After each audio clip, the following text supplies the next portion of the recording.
गायत्री महाविज्ञान। वेद माता गायत्री की उत्पत्ति। वेद कहते हैं ज्ञान को।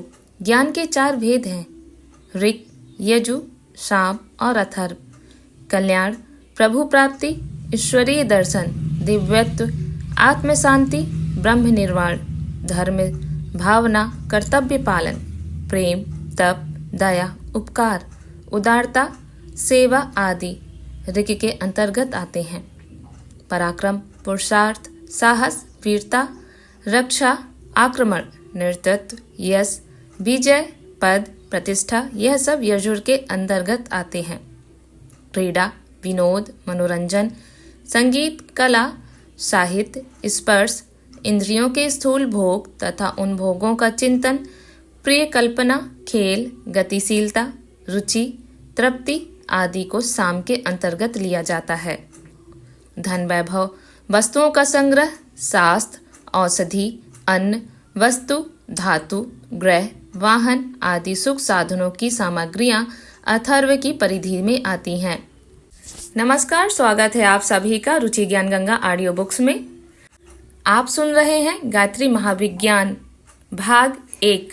अगर आप आध्यात्मिकता, आत्मज्ञान और गहरी सोच में रुचि रखते हैं तो यह चैनल आपके लिए एक अनमोल स्रोत है। यहाँ आपको संतों, महात्माओं के अनुभव, गूढ़ रहस्यों की खोज और जीवन को नई दृष्टि देने वाली अद्भुत कहानियां सुनने को मिलेंगी। इस आध्यात्मिक यात्रा में हमारे साथ जुड़े रहने के लिए चैनल को सब्सक्राइब करें, ऑडियो वीडियो को लाइक करें, अपने विचार कमेंट में साझा करें। इस ज्ञान की गंगा को दूसरों तक पहुंचाने के लिए शेयर करें।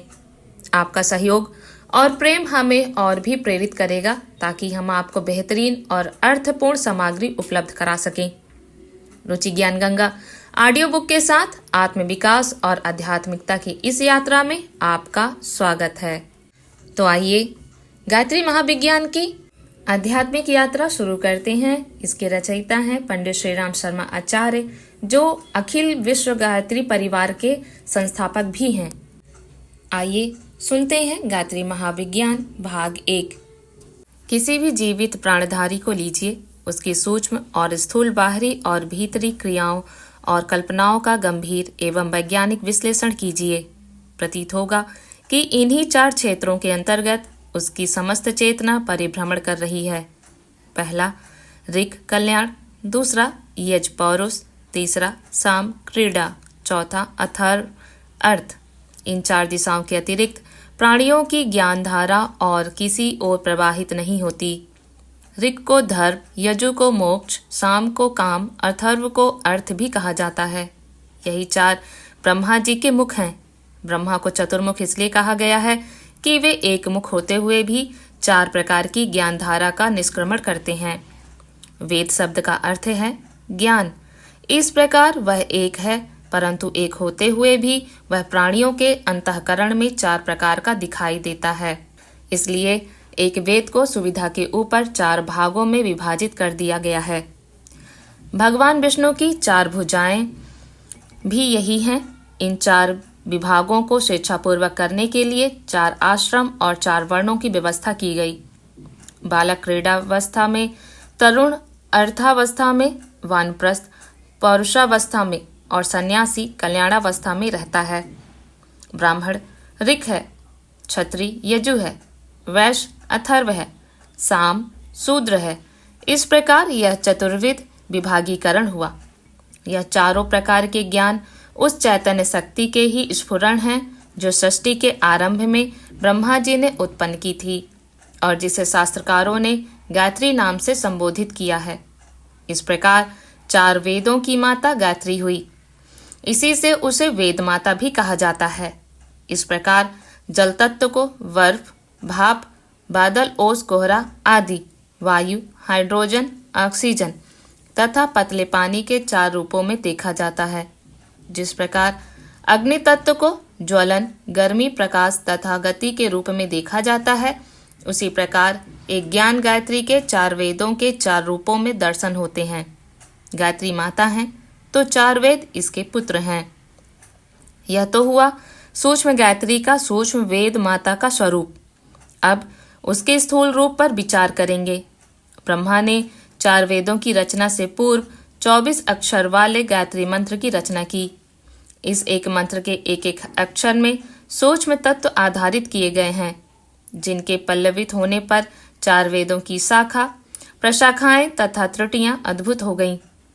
एक वट बीज के गर्भ में महान वट वृक्ष छिपा होता है।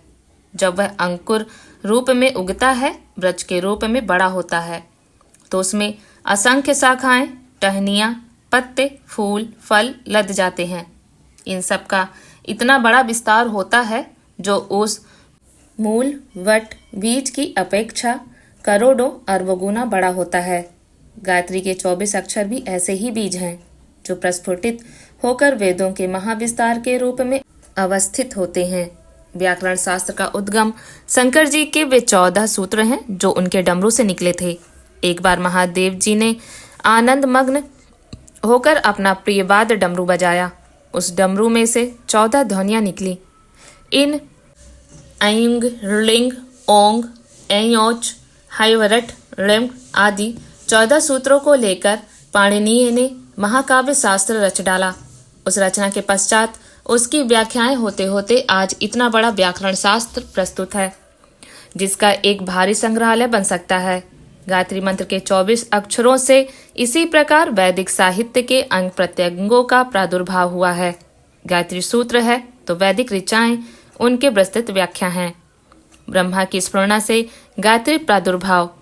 अनादि परमात्म तत्व ने ब्रह्मा से यह सब कुछ उत्पन्न किया। सृष्टि उत्पन्न करने का विचार उठते ही ब्रह्मा ने एक स्फुरणा उत्पन्न हुई जिसका नाम है शक्ति। शक्ति के द्वारा 2 प्रकार की सृष्टि, एक जड़, दूसरी चैतन्य। जड़ सृष्टि का संचालन करने वाली शक्ति प्रकृति और चैतन्य सृष्टि को उत्पन्न करने वाली शक्ति का नाम सावित्री है। पुराणों में वर्णन मिलता है कि सृष्टि के आदि काल में भगवान की नाभि में से कमल उत्पन्न हुआ। कमल के पुष्प में से ब्रह्मा हुए और ब्रह्मा से सावित्री हुई। सावित्री और ब्रह्मा के संयोग से 4 वेद उत्पन्न हुए। वेद से समस्त प्रकार के ज्ञानों का उद्भव हुआ। तदंतर ब्रह्मा जी ने पंचभौतिक सृष्टि की रचना की। उस अलंकारिक गाथा का रहस्य यह है, निर्लिप्त, निर्विकार, निर्विकल्प परमात्मा तत्व की नाभि में से, केंद्र भूमि में से, अंतःकरण में से कमल उत्पन्न हुआ और वह पुष्प की तरह खिल गया। श्रुति ने कहा कि सृष्टि के आरंभ में परमात्मा की इच्छा हुई कि एको अहम ब्रह्मास्मि में एक से बहुत हो जाऊं। यह उसकी इच्छा स्फुरणा नाभि देश में से निकलकर स्फुटित हुई, अर्थात कमल की लतिका उत्पन्न हुई और उसकी कली खिल गई। इस कमल पुष्प पर ब्रह्मा उत्पन्न होते हैं। यह ब्रह्मा सृष्टि निर्माण की त्रिवेदी शक्ति का प्रथम अंश है। आगे चलकर यह त्रिवेदी शक्ति उत्पत्ति, स्थिति और नाश का कार्य करती हुई ब्रह्मा विष्णु महेश के रूप में दृष्टिगोचर होगी। आरंभ में कमल के पुष्प पर केवल ब्रह्मा जी ही प्रकट होते हैं, क्योंकि सर्व प्रथम उत्पन्न करने वाली शक्ति की आवश्यकता हुई। अब ब्रह्मा जी का कार्य आरंभ होता है। उन्होंने 2 प्रकार की सृष्टि उत्पन्न की, एक चैतन्य, दूसरी जड़। चैतन्य शक्ति के अंतर्गत सभी जीव आ जाते हैं, जिनमें इच्छा, अनुभूति, अहम भावना पाई जाती है। चैतन्य की एक स्वतंत्र सृष्टि है जिसे विश्व का प्राणमय कोश कहते हैं। निखिल विश्व में एक चैतन्य तत्व भरा हुआ है जिसे प्राण नाम से पुकारा जाता है। विचार, संकल्प, भाव, प्राण तत्व के 3 वर्ग हैं और सत, रज, तम यह 3 इसके वर्ण हैं। इन्हीं तत्वों को लेकर आत्माओं के सूक्ष्म कारण और लिंग शरीर बनते हैं। सभी प्रकार के प्राणी इसी प्राण तत्व से चैतन्यता एवं जीवन सत्ता प्राप्त करते हैं। जड़ सृष्टि निर्माण के लिए ब्रह्मा जी ने पंचभूतों का निर्माण किया। पृथ्वी, जल, वायु, तेज, आकाश के द्वारा विश्व के सभी परमाणु में पदार्थ बने। ठोस, द्रव, गैस, इन्हीं 3 रूपों में प्रकृति के परमाणु अपनी गतिविधि जारी रखते हैं। नदी, पर्वत, धरती आदि का सभी पसारा इन पंच भौतिक परमाणुओं का खेल है। प्राणियों के स्थूल शरीर भी इन्हीं प्रकृति जन्य पंच तत्वों के बने होते हैं। क्रिया दोनों सृष्टि में है। प्राणमय चैतन्य सृष्टि के अहम भाव, संकल्प और प्रेरणा की गतिविधियां विभिन्न रूपों में दिखलाई पड़ती है। भूतमय जड़ सृष्टि में शक्ति, हलचल और सत्ता इन आधारों के द्वारा विविध प्रकार के अंग रूप, आकार, प्रकार बनते बिगड़ते रहते हैं। जड़ सृष्टि का आधार परमाणु और चैतन्य सृष्टि का आधार संकल्प है। दोनों ही आधार अत्यंत सूक्ष्म और अत्यंत बलशाली है। इनका नाश नहीं होता, केवल रूपांतर होता रहता है। जड़ चेतन सृष्टि के निर्माण में ब्रह्मा जी की दो शक्तियां काम कर रही हैं। पहला संकल्प शक्ति, दूसरा परमाणु शक्ति।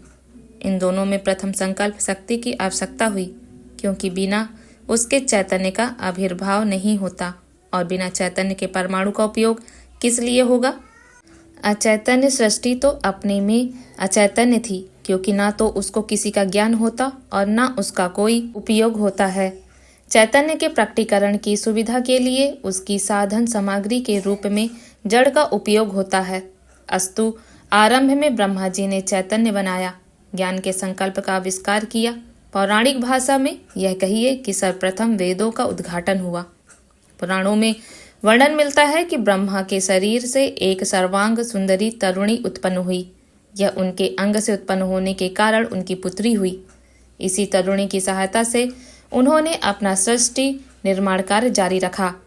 इसके पश्चात उस अकेली रूपवती युवती को देखकर उनका मन विचलित हो गया और उन्होंने उससे पत्नी के रूप में रमण किया। इस मैथुन से मैथुनी संयोजक परमाणुमय पंच भौतिक सृष्टि उत्पन्न हुई। कथा के अलंकारिक रूप को, रहस्यमय पहेली को न समझकर कोई व्यक्ति अपने मन में प्राचीन तत्वों को उथली और अश्रद्धा की दृष्टि से देखते हैं।